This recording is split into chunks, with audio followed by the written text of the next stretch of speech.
I'm back in my home, and as my homecoming gift, not gift, well, first thing I did was I saw The Force Awakens, and I'm gonna keep this video short just because there's so many Force Awakens videos in the internet, and a lot of people are more or less saying what I'm saying, so I don't want to waste anyone's time. It's like, if I'm like one of many Star Wars Force Awakens reviews you're seeing. So real quick, just gonna sum up my thoughts on the previous ones. Original one, really good. One that started all. Empire Strikes Back, masterpiece. Return of the Jedi. Stuff with Luke and Vader, amazing. Everything else, like Jabba's palace, kind of cool. Space battles, kind of cool. But pacing issues were kind of mixed. Had pacing issues and some other stuff. Prequels, all pretty bad. And I'm gonna have written reviews that I'll post at some point. Next 24 hours, I want to say. Basically going more in depth. So Force Awakens, I was a little nervous about. I mean, was really skeptical of this whole thing. I mean, was it going to be good? I knew it was going to be better than the prequels, but I didn't know, would it be up there with the originals, or would it just be this mediocre thing? And the short answer is, it's really good. I really enjoyed it. I mean, I need to see it a few more times. Let's sit to see how it ranks, but for just going into the theater, I had a really, really good time with it. And, first off, I gotta compliment this movie for not showing everything in the trailers. Like, because, in a world where trailers show everything, it was nice to have a movie where the trailers just show a fraction of it. In fact, there's the fun of just getting the context of the images. Like, oh, that's where that one image comes from. So I think the biggest fault that stands out, and one that should bother me a bit, but I mean didn't bother me much when I was watching it, was the story, which is pretty much the exact same story as A New Hope. And on one end it's disappointing, but on the other end, it's the first one back. You kind of want to win the fan base back, so you kind of want to stick to what works. And to Abrams' credit, he does it really well. I mean, it's exactly what you want in a Star Wars movie. I mean, it takes advantage of the fact that it's been 30 years and we're just thrown right into the middle of this story. And you're just wondering what's going on, what's happened. I mean, part of the fun is just sort of figuring out what's going on. There's all this history that we're referencing, but we are not getting the full. It's back to the old Star Wars where we don't really over-explain everything. We're kind of on a need-to-know basis. It's like, oh, what's the Knights of Ren? Who's this character? What's their story? And it's really good. It only tells you what you need to know. And in screenwriting, we always talk about how don't get too caught up in backstory. Just focus on what have in the back of your mind so you can write the characters, but don't feel like you need to explain every little thing. This one gets it.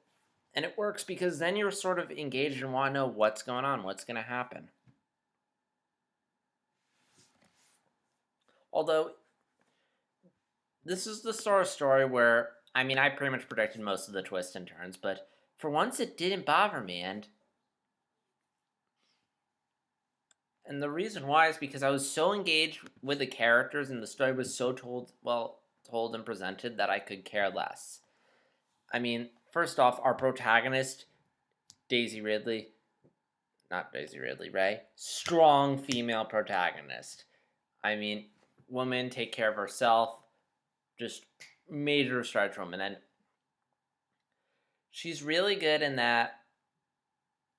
Just the way they show her character. I mean, there's this whole bit on Jakku where she's going about her day, and you get a sense of who she is, what kind of person she is.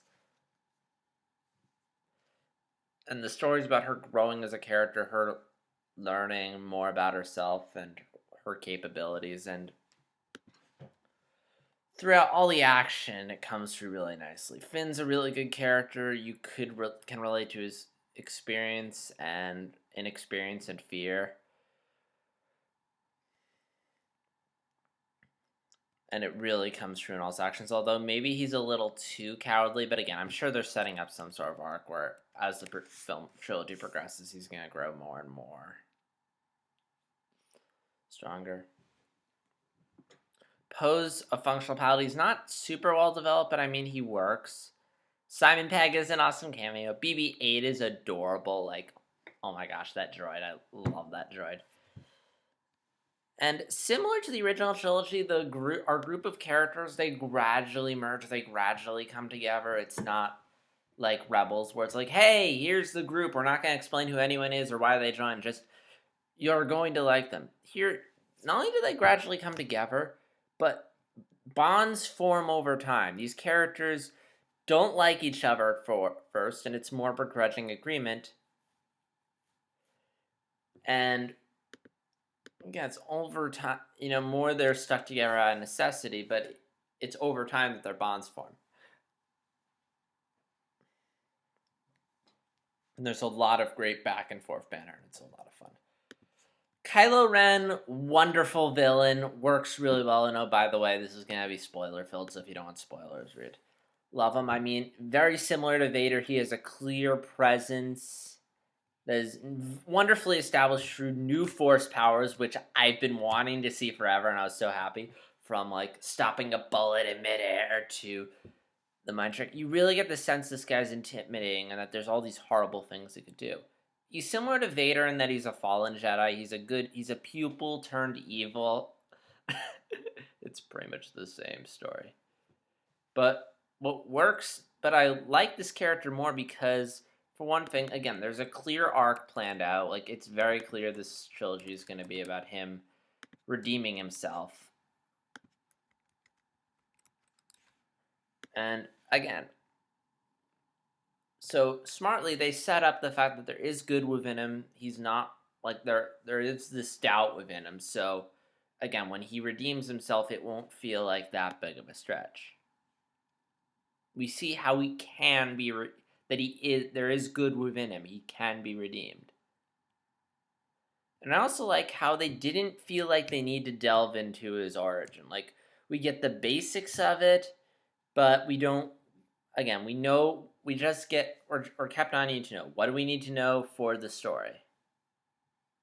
I mean, I'm sure there's going to be some stupid prequel, midquel trilogy that's going to ruin his backstory. But for now, again, it works. We know what we need to know. And even then, you don't need to show it. I mean, we get enough of it, the history this character has, just through the way people talk to him, the way he talks to others, the way he talks to himself, and particularly through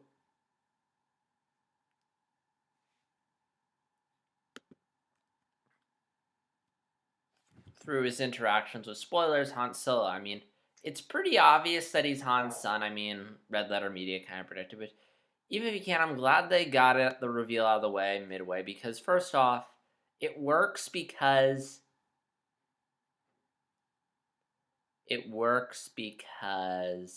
again, if you've been able to predict it, it's like, we're not going to insult your intelligence here. And it also builds tension for the encounter with Han and Kylo Ren, which is the best scene in the movie. I mean, again, you can see the history between the characters. You can see the relationship. I mean, when he calls Kylo Ren Ben, like, it's just such a wonderful scene.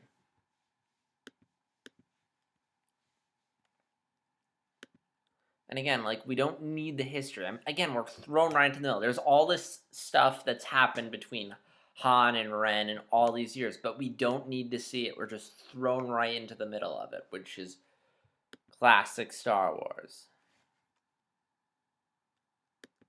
Speaking of classic Star Wars, all the classic characters are back. This film smartly doesn't make them the focus. They're in there and they have their big applause moment, but again, it's mainly about the new characters. I mean, some of the classic characters don't come in until well over an hour into the movie. And none of them are really given stuff to do. I mean, they handle all the obligatory characters well. Han Solo works really well. I mean, I was a little skeptical about bringing him back, but first off, given that the villain's his son, it totally works to have him be at the center of the story. And Ford plays it well. And not only that, but they really sort of write in mind that he's a grumpy old man, and that totally works. I mean, even the scene with Carrie Fisher, which is kind of sappy, is like, well done.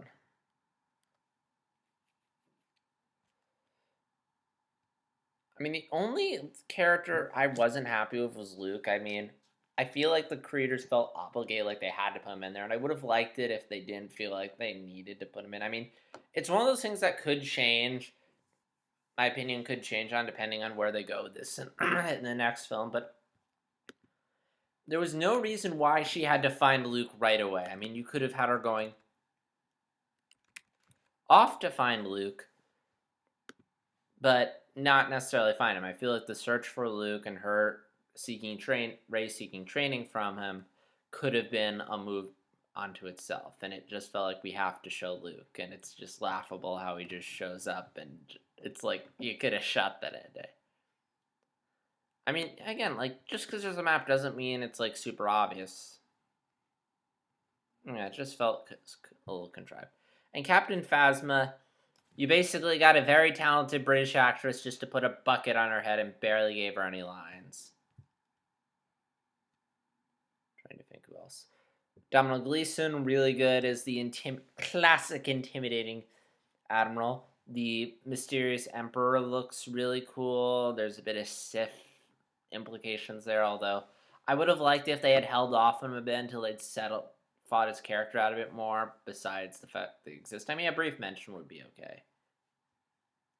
Or hide his appearance, like, I don't know, I'm not too big on the design. Presentations, it's J.J. Abrams' visuals are amazing, everything's sleek, looks good. There's a good balance between CGI and practical effects, like, there is some CGI, and there's one bit where they find Ford on the pirate vessel, and there's a little too much CGI in the aliens, and it just feels like something out of an Abrams Star Trek movie, not Star Wars. But again, it's one scene for the most part. All the worlds look good. There's a really good amount of on-location shooting and sets. Camera's dynamic. It's swooping around.